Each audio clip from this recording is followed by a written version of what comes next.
大家总说东京生活压力大，我也这么觉得，所以才提议和小岛搬到乡下来住。刚到这儿的那天，我看着满地的搬家纸箱，心里还在幻想着以后种种花、喝茶的慢生活。结果小岛这家伙人在乡下，心还在公司。他一边搬东西一边接电话，对着电话那头的同事卑躬屈膝地说：“哎呀，是啊，我老婆想来乡下住，我就陪她过来了。”听听，这话说的好像全是我一个人的主意，他只是个陪读的。町内会的几位大叔特别热情，小泽会长领头，带着副会长和会计，主动帮忙搬行李，还笑着说在这里生活，町内会是必须的，大家互相照顾。我看着他们和蔼的笑脸，心里虽然有点犹豫，但还是签了入会申请，交了24000日元会费。这钱在东京能吃顿好的，在这边居然只是个门票。我看向小岛，心里指望他能问个明白，结果他倒好，脸上堆着那种讨好的笑，连屁都不敢放一个。乖乖回屋拿了钱。我看着会长接钱时那双粗糙的手，还有他盯着我胸口看的那个眼神，心里咯噔一下，总觉得这钱交出去准没好事儿。家里收拾完后，为了表示感谢，我们宴请了他们3位，老公也不知道如何招待，只知道傻傻的喝酒。那些男人一边喝一边说些有的没的。会长小泽说，小岛太太长得真漂亮啊，城里来的果然不一样。我赶紧看小岛，他呢，他正忙着跟旁边的人炫耀他老婆多贤惠。我心里那个气呀，这男人是真傻还是假装看不见？我只能尴尬地笑着，心里祈祷这场酒局赶紧结束。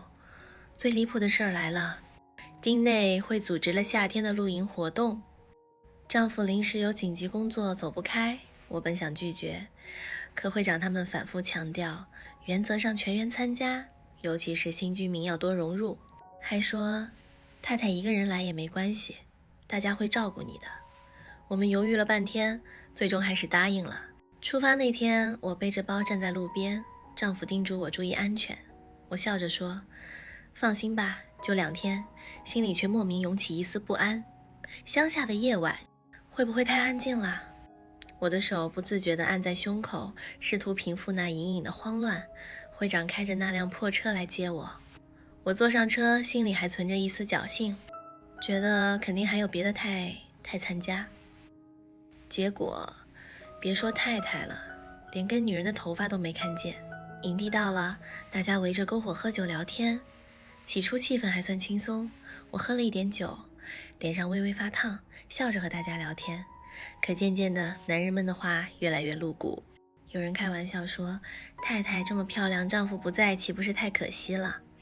手也不自觉地往我肩上搭，我下意识往后缩了缩，强颜欢笑地推开，别闹了，我不胜酒力。可他们笑着说，乡下人就这样图个热闹，一杯接一杯的劝酒。我的头越来越晕，身体发软，眼神开始躲闪。夜深了，我已经醉得站不稳，他们让我进帐篷休息，我迷迷糊糊地进了帐篷，倒头就睡。之后发生的事儿对我来说像是一场漫长的没有灵魂的体力劳动，在那种混合着酒气、烟臭和泥土味的地方，我像个机器人一样被那几个男人摆弄。